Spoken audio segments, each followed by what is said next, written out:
Now, for those of you who are new to this, I always like to start off just a little bit of a recap of the news from the last year. And I don't know what the over-under is for me offending somebody within the first 10 seconds are, but I'm sure that table will scream out when it happens. But there has been a lot of news. It's been a very busy year. So first of all, the third generation iPad came out earlier this year to rave reviews. The latest tablet packs in 3.1 million pixels in its 2048 by 1536 resolution screen, known as the Retina display. And that followed the unveiling of the iPhone 4S late last year. That phone featured a smart assistant called Siri. In related news, Research in Motion's BlackBerry Playbook now has email.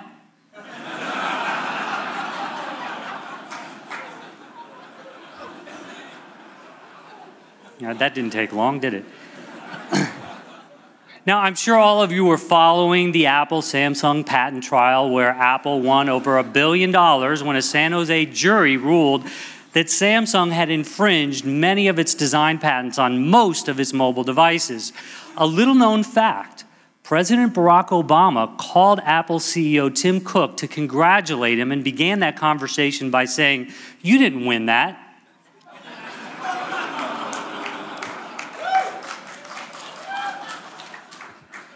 Troubled book retailer Barnes & Noble, whose Nook violates several Microsoft patents, according to a lawsuit the Redmond-based software company recently filed, has now spun off its Nook ebook unit into a subsidiary company in which Microsoft has a large financial stake. Now, it's unclear what impact Microsoft will have on ebooks, but Nook readers of The Hunger Games were surprised to already find Katniss and Peeta running a gauntlet that included a Zeus botnet, a blue screen of death, and a big bald man gesticulating wildly.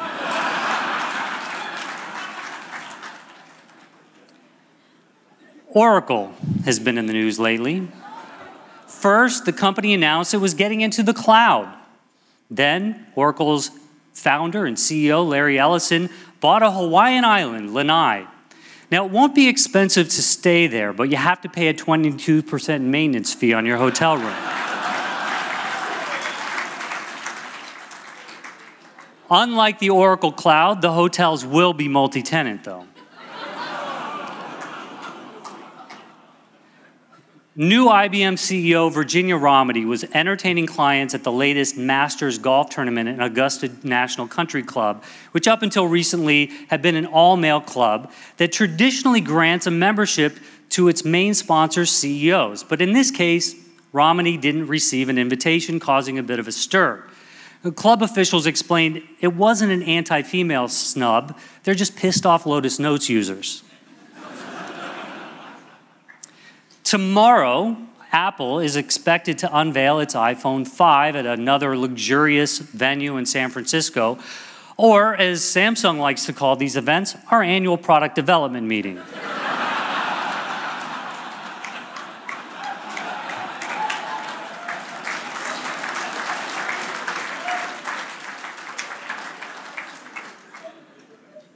This year at Interop, Chinese manufacturing giant Huawei unveiled its big data center switch, the Cloud Engine.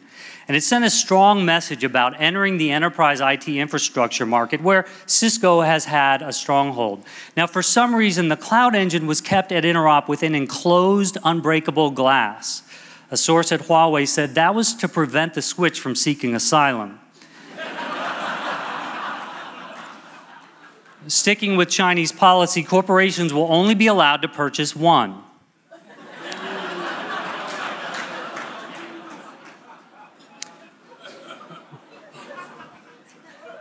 Huawei also told InformationWeek it has 60,000 engineers globally. This is true. Some of them are actually of age. A research team at Iowa State University discovered that spider silk is an amazing organic conductor of heat, even better than silicon, heralding many potential technology uses. Now, inexplicably, the 8 golden silk orb weaver spiders the research team used also spun webs saying, "That's some pig." Now, right down the road in Sunnyvale, AMD fired hundreds of workers and replaced them with silk-spinning arachnids. AMD CEO Rory Reid said, "Hey, if we can teach them what a memory management unit is, we'll be unstoppable." And upon hearing the news, Monica Lewinsky quipped, "Just remember, silk is dry clean only."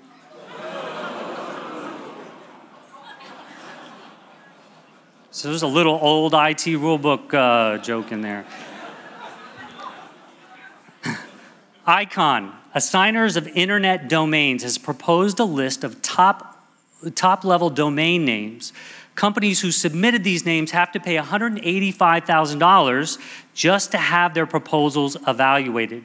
Companies proposing new top-level domains include AOL, Amazon, Audi, Citigroup, General Motors, Google, Microsoft, and Walmart, just to name a few. Now, Google alone seeks recognition for over 100 new top-level domains, including .blog, .book, .cloud, .docs, .phd, .wow, and even .lol.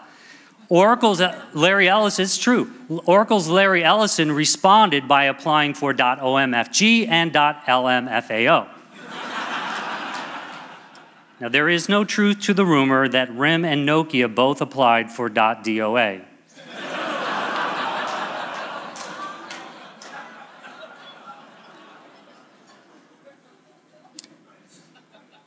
If you are wondering who on earth is on Google+, wait no more. Sorry, Clay. Republican presidential nominee Mitt Romney took to Google+ recently using the service's Hangout feature to hold a town hall. Upon entering the Hangout, he told the audience, "I love it here. The servers are all the right size." One observer noted he was running Google+ not on an iPad, but on an Etch-a-Sketch.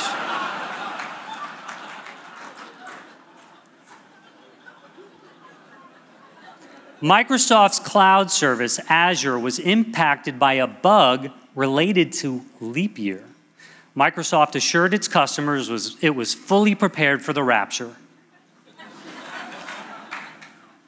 Foxconn, a Chinese manufacturer that counts Apple as one of its big customers, churning out iPhones and iPads, had an interesting moment recently.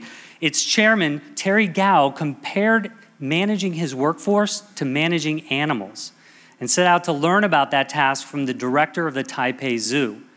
Upon hearing the anecdote, Apple rival Samsung immediately hired 2 giraffes, a zebra, and an endangered Barbary serval.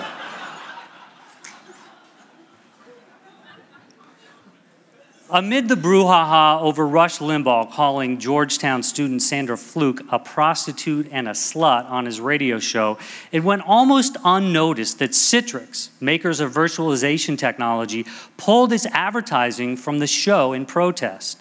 Now, Limbaugh countered that some of the company's products were merely an attempt to plant sexual innuendo on his show anyway, especially products like Citrix Receiver and VD in a box.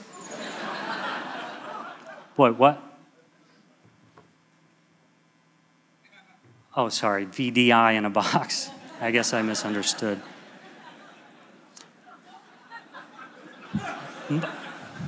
Microsoft announced that it's coming out with its own tablet called Surface.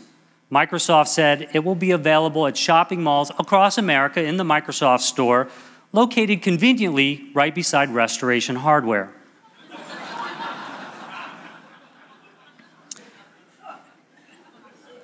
At Apple's annual Worldwide Developer Conference in June, Apple's opening keynote got started with Siri warming up the crowd with a semi-stand-up comedy routine. Now, in my favorite part, she asked the crowd of developers if they'd been working with Google on the newest version of Android, codenamed Ice Cream Sandwich and Jelly Bean.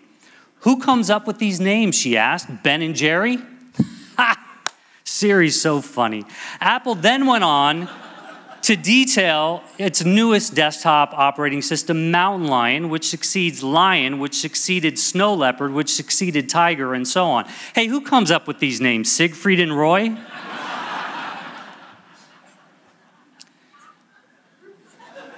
Anonymous hacked Syrian President Bashar al-Assad's email account earlier this year, and it turned out to be a relatively easy task. His password was 12345. It's true. Meanwhile, another group of hackers discovered that to get into the Syrian presidential palace, you just have to say open sesame. Apparently, Virgin Atlantic is debuting cell phone use during flights, starting with its London to New York route and expanding to 10 other routes by the end of the year. Not to be outdone, Southwest Airlines is putting Cisco's live telepresence systems in every headrest. And just for fun, JetBlue started passing out bagpipes to every child under 10.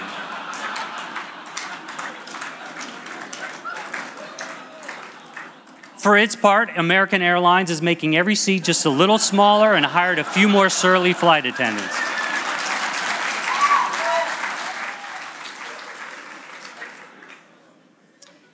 Inexplicably, scientists have created the robotic butt. I'm not making this up. It reacts to human touch. Poke it and it quivers. Rub it and it protrudes, signifying happiness. When you swipe the robotic butt, it launches the BlackBerry operating system. I'm not really even sure what I mean by that. Now, researchers stopped work on the next version when they realized that we'd already invented anatomically correct blow-up dolls. The Chinese company InIcons was going to make what they were calling life-size Steve Jobs action figures, but after getting pressure from Jobs' family, they decided not to go through with it. The doll would have been fantastic. Allegedly, InIcons was going to give it the ability to pressure wireless carriers, ridicule Google and Microsoft, and tell household members how stupid their ideas were. President Obama recently ordered that all government agency records must move to the cloud. Yes, that's right, our president is all about virtualization. In a little-known follow-up to this executive order, he asked that all agency applications be written in Ruby and Python. You can tell the developers in the crowd. Facebook has been in the news. Heck, when isn't it? From flaps about privacy invasion to the influx of ads to the miserable IPO, the company just can't catch a break. What to do? Well, CBS has announced that Ryan Seacrest is producing a reality TV show based around Draw Something, the popular Zynga game you can play using Facebook. Deborah, was that you? Oh, okay, all right. Zynga in the house. Well, color us inspired. You can look forward to some of the following reality shows from InformationWeek. Storage Wars 2.0, an entire segment where we watch people upload photos from their phones to Dropbox and Google Drive. Ocean Beach Shore, where a bunch of entrepreneurs live together in a big house and then go out looking for venture money wearing big gold change and too much bad cologne. How about Chipped? We bring in a bunch of IT guys, have them try to configure a Cisco router, and only one survives. CIO Rehab. Contestants are made to remember their IT roots. Then, as they slowly get reintroduced to reality, they're forced to set up database partitions, configure firewalls, and so on. Counselors talk them through their inevitable breakdowns. My favorite, Protocol Whisperer. Actually make systems interoperable. Just like Dog Whisperer, it will never work on your network. And finally, porn stars. No, really, not Pawn Stars. We'll watch people watching porn on their iPhones.